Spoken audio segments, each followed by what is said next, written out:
시간은 마태복음 6장 5절에서 15절을 본문으로 더 나은 기도라는 제목으로 말씀을 나눌 때 하나님께서 우리에게 큰 은혜 주시기를 바랍니다. 오늘 본문은 기도에 관한 예수님의 말씀입니다.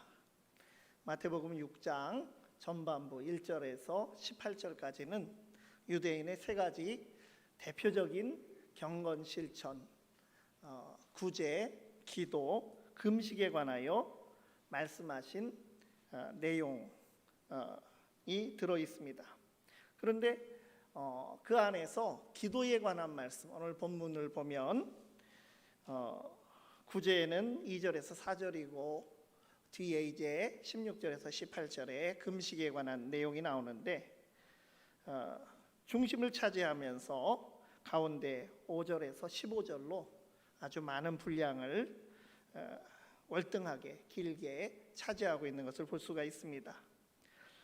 그만큼 예수님께서 경건 생활에서 이 기도를 중요하게 여기고 계시다고 하는 그러한 것을 시사하고 있습니다. 먼저 지난 주일에 말씀드린 것처럼 6장 1절은 구제, 기도, 금식 모두에 공통적으로 해당하는 서론적인 말씀입니다. 사람에게 보이려고 그들 앞에서 너희의 일을 행하지 않도록 주의하라. 그리하지 아니하면 하늘에 계신 너희 아버지께 상을 받지 못하느니라. 여기서 너희의라고 했습니다. 너희가 행하는 경건 실천을 사람에게 보이려고 하지 말라고 하시면서 천국 백성으로 살아가는 제자들이 행하는 더 나은 경건은 사람에게 보여주는 자기의, 또 위선적이고 외식하는 의, 이런 것이 아니라 하나님께 영광을 돌리는 의가 되어야 한다고 말씀하고 계십니다. 그래서 어떻게 구제하고 어떻게 기도하고 어떻게 금식하여야 더 나은 구제가 되고 더 나은 기도가 되고 더 나은 금식이 되는지 이어지는 2절부터 18절까지 말씀하셨는데 그중 기도에 관한 말씀, 그것이 바로 오늘의 본문 말씀입니다. 예수님께서는 어떠한 기도가 천국 백성이 드리는 더 나은 기도라고 말씀하십니까? 첫째로 오직 하나님께만 드리는 기도입니다. 5절 6절을 다시 읽습니다. 또 너희는 기도할 때에 외식하는 자와 같이 하지 말라. 그들은 사람에게 보이려고 회당과 큰 거리 어귀에 서서 기도하기를 좋아하느니라. 내가 진실로 너희에게 이르노니 그들은 자기 상을 이미 받았느니라. 너는 기도할 때에 내 골방에 들어가 문을 닫고 은밀한 중에 계신 내 아버지께 기도하라. 은밀한 중에 보시는 내 아버지께서 갚으시리라.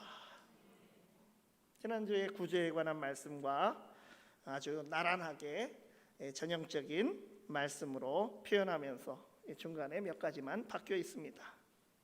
구제할 때도 외식적이고 위선적으로 하지 말고 순수하게 사랑으로 하나님 앞에서 행해야 하는 것처럼 기도할 때도 마찬가지라고 하는 말씀입니다. 기도의 자세로 가장 중요한 것은 오직 하나님께만 드리는 기도가 되어야 하고 사람에게 하는 기도가 되지 말아야 한다는 바로 그 점입니다.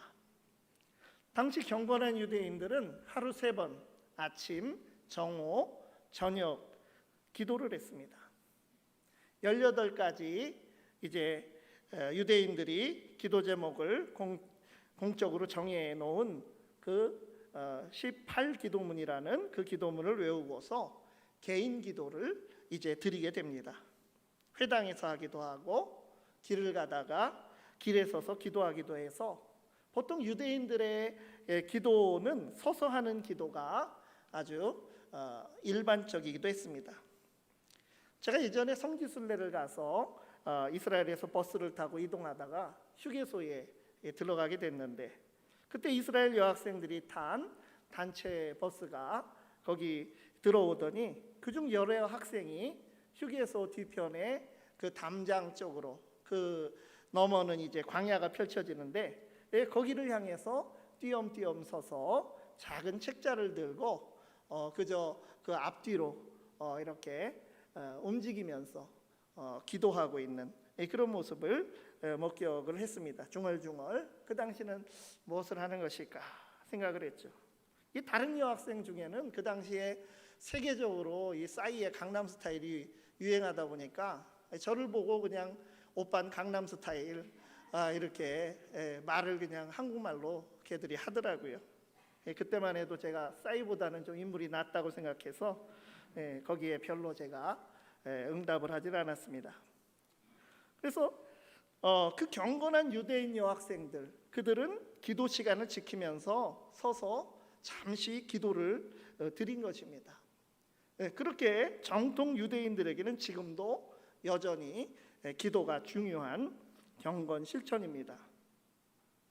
예수님께서 골방에 가서 문을 닫고 은밀하게 기도하라고 하셨는데, 그것이 어떤 기도의 장소를 지정해 주시는 것은 아닙니다.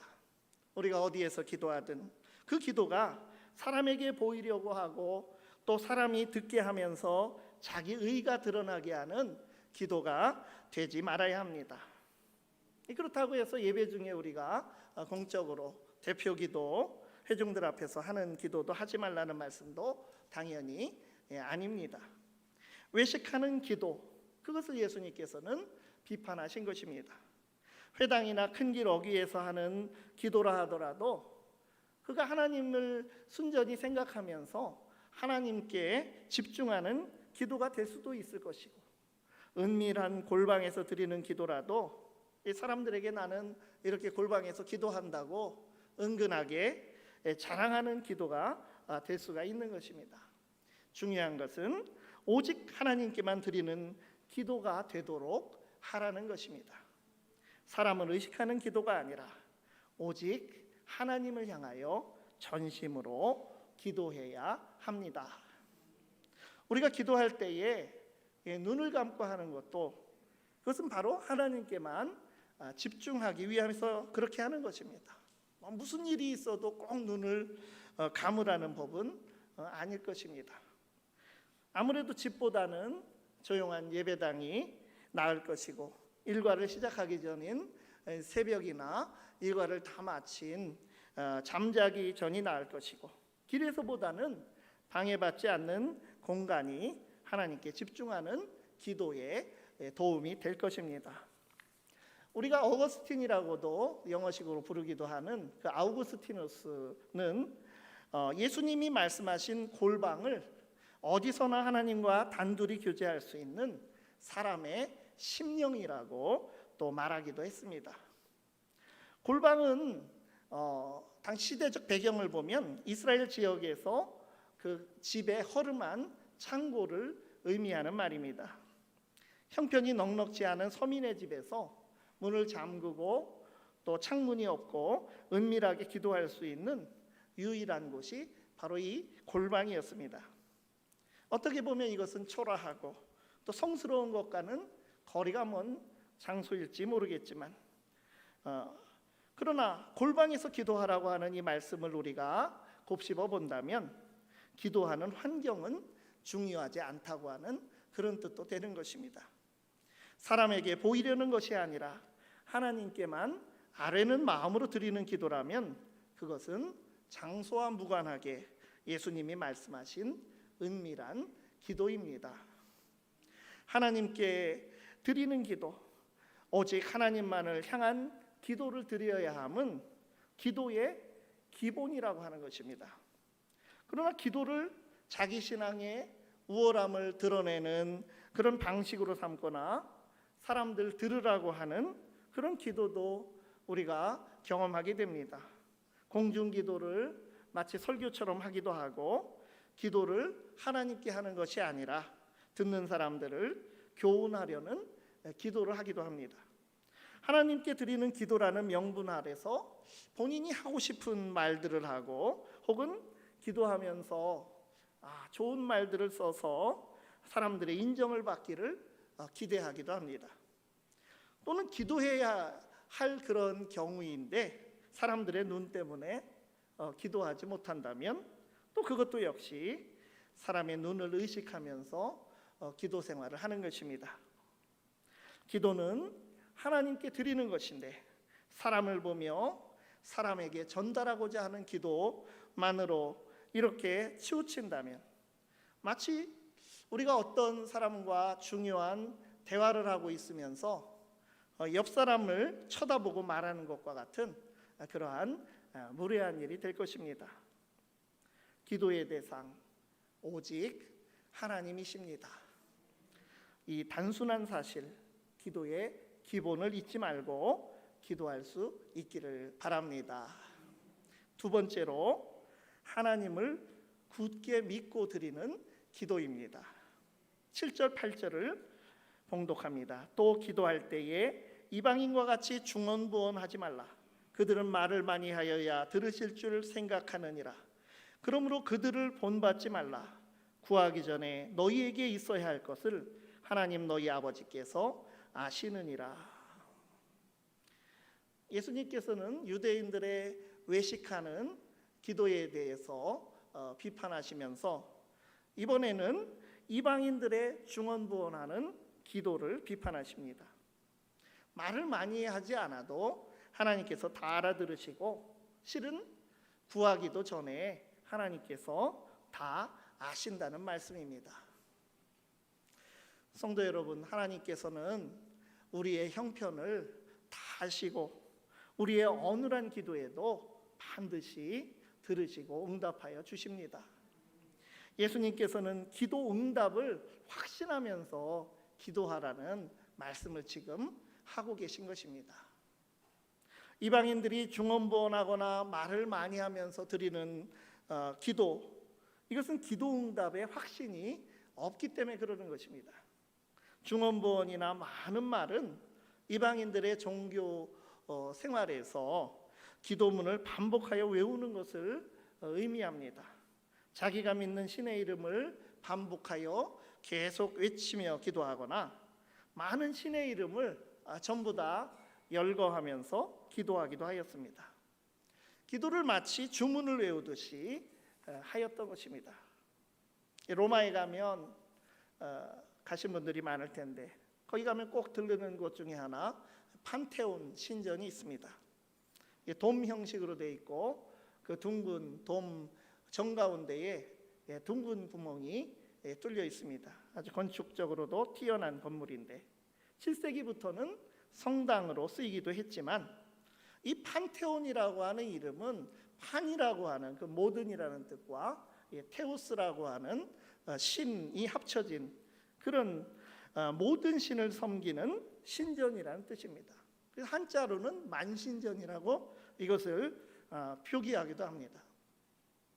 로마 제국이 정복한 모든 나라의 신을 이제 섬기는 신전으로 건립한 건물이고 그렇게 이용되던 건물입니다. 그만큼 많은 신을 부르면서 기도하는 이방인들의 문화가 있었기 때문에 예수님께서는 그러한 것에 영향받지 말고 중언부언하며 기도하지 말고 진실하게 오직 하나님을 향해서 기도하라고 말씀하신 것입니다. 우리는 하나님의 전능하심과 하나님의 선하심을 신뢰하면서 기도하는 것입니다. 그러면 은혜로우신 하나님께서는 우리의 간구하는 바를 넘어서는 가장 합당한 응답을 하나님의 그 굳건한 의지와 은혜로 우리에게 응답하여 주시는 것입니다. 빌립보서 4장 6절 7절 말씀에 아무것도 염려하지 말고 다만 모든 일에 기도와 간구로 너희 구할 것을 감사함으로 하나님께 아뢰라. 그리하면 모든 지각에 뛰어난 하나님의 평강이 그리스도 예수 안에서 너희 마음과 생각을 지키시리라. 감사함으로 하나님께 아뢰라 기도하라고 하는 것, 그것은 응답을 확신하면서 드리는 기도입니다. 그리고 하나님의 응답은 모든 지각에 뛰어난 하나님의 평강으로 우리에게 주어집니다. 우리가 인지하고 깨닫는 정도를 넘어서는 하나님의 평강, 그 말을 세번역 성경에는 이렇게 번역했습니다. 그리하면 사람의 헤아림을 뛰어넘는 하나님의 평화가 여러분의 마음과 생각을 그리스도 예수 안에서 지켜줄 것입니다. 하나님은 구하기 전에 우리에게 있어야 할 것을 이미 다 아십니다. 말을 많이 할 필요가 없는 것입니다. 우리가 대표 기도하려면 얼마나 부담이 됩니까? 이 목사는 본문을 정해서 바꾸지 않습니까? 그런데 오전 예배, 오후 예배, 또 저녁 예배, 또 매주 그 기도는 다 그 예배가 다 동일한 비슷한 순서로 드리는 예배인데 몇 주 만에 돌아오면 그럼 그 전주에도 비슷한 기도를 했을 것이고 기도하기가 참 부담이 되는 것이 사실입니다. 하나님께서 다 아신다는 것, 화려한 기도를 찾지 않으신다는 것에 우리가 위로를 받고 우리가 기도에 대한 대표 기도 부담을 내려놓을 수 있기를 바랍니다. 구하는 말을 많이 하고 설명하기보다 그것이 왜 필요한가, 이것이 더 중요한 것입니다. 하나님의 뜻에 합당한 것을 구해야 합니다. 내가 구하는 것이 누구를 위한 것인가가 중요합니다. 우리가 구하는 것이 무엇입니까? 나의 정욕을 위해 필요한 것은 혹시 아닙니까? 야고보서 4장 3절 말씀에 구하여도 받지 못함은 정욕으로 쓰려고 잘못 구하기 때문이라. 야고보 사도는 우리 자신이 원하는 것을 얻어내려고 하나님을 조종하려 드는 이방인 방식의 기도가 되지 말 것을 경고하는 말씀을 우리에게 남겼습니다. 하나님의 이름을 부르고 위대함과 능력과 권세와 자비를 우리가 찬양하지만 그것을 나열하면서 결국 원하는 것을 얻어내는 아부와 같은 것으로 우리의 기도가 이용되어서는 안 됩니다. 하나님께서는 지극 정성의 공로를 쌓아야만 응답하시는 또 그런 분도 아닙니다. 기도를 통하여 얻는 하나님의 풍성한 복은 하나님께서 순전히 은혜로 우리에게 주시는 것이지 우리의 노력이나 공로의 대가로 주어지는 것이 아닙니다. 하나님은 구하기 전에 이미 다 아시고 은밀한 중에도 다 보시고 계십니다.